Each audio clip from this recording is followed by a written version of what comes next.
여러분 안녕하세요. 이번 주는 내가 죽은 다음날을 읽고 생각해 보려고 합니다. 먼저 이 책은 청소년기 학생들의 이야기를 다루고 있어요. 청소년기는 어린이에서 성인으로 성장해 가는 중요한 시기이기 때문에 몸과 마음, 환경 등 여러 면에서 많은 변화를 겪게 됩니다. 그래서 자연스럽게 여러 가지 어려움을 경험하게 되는데요. 그 문제를 크게 4가지로 나눠서 말씀드릴 수 있습니다. 첫째, 심리적인 문제입니다. 청소년기에는 나는 누구인가? 하는 정체성에 대한 고민이 깊어집니다. 이 과정에서 자기 자신에 대해 혼란을 느끼거나 감정의 기복이 심해지는 경우도 많습니다. 입시나 또래 관계, 외모 문제 같은 여러 스트레스가 겹치다 보면 우울감이나 불안감을 느끼는 친구들도 있습니다. 요즘은 이런 감정이 자해나 극단적인 선택으로 이어지는 경우도 있어서 주변의 관심과 도움이 정말 중요합니다. 이 이야기의 주인공 나연이의 중학교 절친이었던 은수가 결국 극단적인 선택을 하게 되는 것도 청소년기의 이러한 급변하는 심리적 특성을 반영했다고 생각됩니다. 둘째는 신체적인 문제입니다. 청소년기에는 키가 크고 체형이 바뀌는 등 급격한 신체 변화가 일어납니다.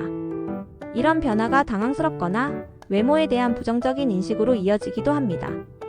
또 학업이나 스마트폰 사용 등으로 수면 시간이 부족해지고 불규칙한 식사나 과도한 다이어트로 건강을 해치는 경우도 많습니다. 이 책에 나오는 나연이도 외모가 예쁘고 세 보이는 지영이에게 끌려 절친이었던 외모가 동글동글하고 마음이 약한 은수를 멀리합니다. 청소년기가 그런 시기이기 때문에 부모님들이 걱정을 하시는 게 아닐까 싶습니다.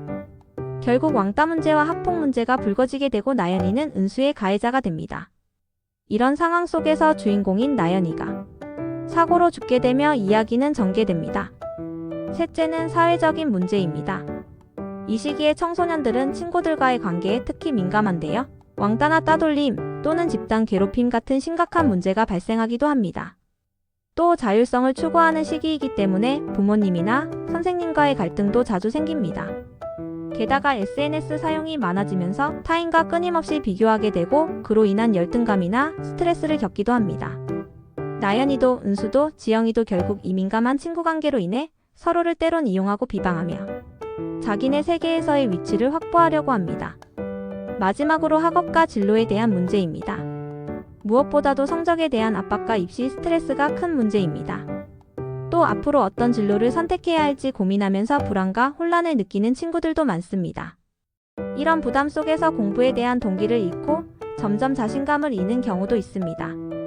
이 책의 주인공들은 다소 학업과는 거리가 멀어 야자도 빼고 놀러 다니는 날이 많았지만 학업과 진로 고민은 이들에게 중요한 문제가 아닐 수 없습니다.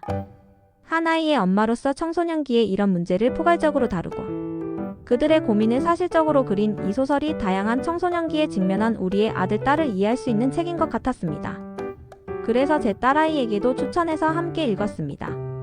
제 아이가 이러한 소용돌이 속에서 자신의 주관을 갖고 살아갔으면, 성장했으면, 그리고 중요한 것을 놓치지 않고 잘 자랐으면 하는 바람에서 이 책을 적극 추천했던 것입니다.